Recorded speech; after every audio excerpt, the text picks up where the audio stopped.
Hello दोस्तों, कैसे हैं? उम्मीद करता हूँ अच्छे ही होंगे। दोस्तों, मैं एक बात बताने जा रहा हूँ, बहुत इम्पोर्टेंट, और वीडियो को बहुत ज़रूर देखें, क्योंकि घर मकान दुकान का निर्माण हर आदमी कराता है। आज के टाइम पे घर मकान दुकान हर आदमी बनाता ही बनाता है, क्योंकि दुकान मकान आदमी के पास नहीं है तो कुछ नहीं है।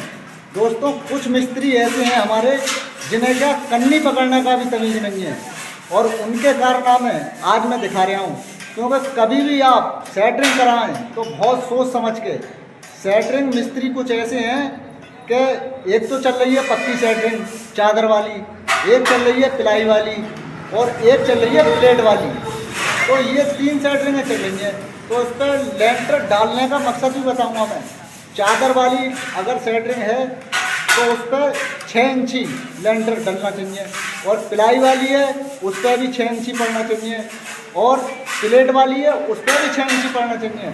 अगर इन सेटरिंगों पे, ये चादर वाली पिलाई वाली सेटरिंग है, अगर इन पे 6 इंची से कम लेंटर डालोगे तो लेंटर कमज़ोर रहेगा, ये मेरा दावा है।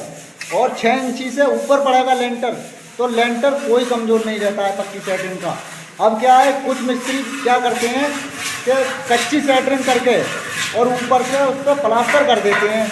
प्लास्टर करने के बाद उस पर मोबिल डीजल कुछ नहीं डालते हैं, तब क्या होता है, वो चिपक जाती है। तो दोस्तों, यही हमारे साथ हुआ है।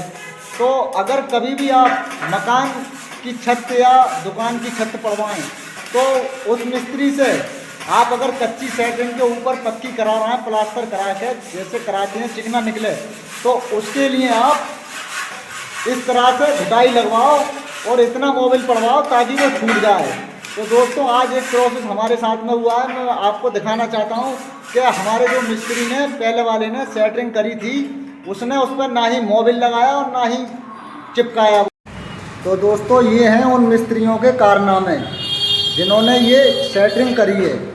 तो उन्होंने इस पर ढूला करने के बाद में, मिट्टी डालने के बाद में इस पर घुटाई नहीं मारी और प्लस मोबिलाल नहीं डाला, और इतना हार्ड मसाले से उन्होंने इस पर प्लास्टर करा था कि आज ये छूटने को तैयार नहीं है। और इतनी सख्त हो गई है ये कि अगर आप इसे छुटाने की कोशिश करोगे तो ये लेंटर को तोड़कर साथ ला रही है। तो दोस्तों, इस पर ये मजबूरी है, ऐसे ही छोड़ना पड़ गया है। अब उस पर जो पीछे उन्होंने काम करा था, जो भी 4 दिन 6 दिन 8 दिन 10 दिन, उसका पैसा गया। प्लस दूसरी बात, इसमें सेटरिंग का पैसा गया। तीसरी बात, लेबर लगी इसमें, वो गई। अब क्या है कि अब ये इस पर दोबारा करना पड़ेगा, या तो प्लास्टर करो तब सही होगी, उसके बाद सही होगी। दोस्तों, ये छूटने का नाम नहीं ले रही है। तो मिस्त्री कुछ ऐसे हैं हमारे जिन्हें ना क्या 4-4 दिन बेलदारियाँ करी हैं, उसके बाद कन्नियाँ पकड़ ली हैं। उन लोगों ने ये ऐसे काम करे हैं। और कहीं से कहीं तक मैं आपको दिखाना चाहता हूँ कि पूरी मिट्टी इधर ये है, कहीं से कहीं तक इस पर छूटने को राजी नहीं है। उन्होंने पक्की सेटरिंग करके, मतलब ये काम की उन्होंने रेड कर दी, कुल मिला के 10-12 हज़ार रुपया लगवा दिया। अब ये छूटने को तैयार नहीं है।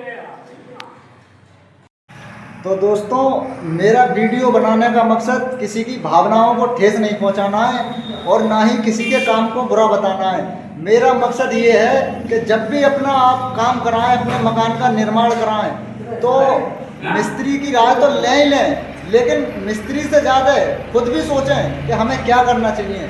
क्योंकि आज इसमें इतना बड़ा नुकसान हुआ है कि ये सेटरिंग जो है वो किसी भी कीमत पे खुलने को राज़ी नहीं हो रही है, छूटने को राज़ी नहीं हो रही है, क्योंकि इस पर हम लेबर लगा के परेशान हुए हैं। जब भी अपनी आप सेटरिंग कराएं तो उसे या तो चादर वाली या पिलाई वाली या फिर कच्ची सेटरिंग करा दें।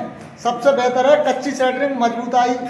अब बेहतर उस पर प्लास्टर हो जाता है, सबसे बेहतर रहती है वो। लेकिन जब आप जैसे कि प्लास्टर के झाड़ से बचने की कोशिश कर रहे हैं, तो उससे बेहतर तो आप उस पर पक्की सेटरिंग करवा दें, चादर वाली पिलाई वाली कोई सी करा दें, और 6 इंची लेंटर पड़वा दें। लेंटर कमज़ोर रहेगा ही नहीं, ये हमारा दावा है। और अगर ये ऐसे झाड़ हो जाते हैं तो उसमें दिक्कत आती है। अब इसमें पीछे भी लेबर लगी थी और अब भी लेबर लगी है, तो इसमें काफ़ी अच्छा खासा नुकसान हो गया हमारे।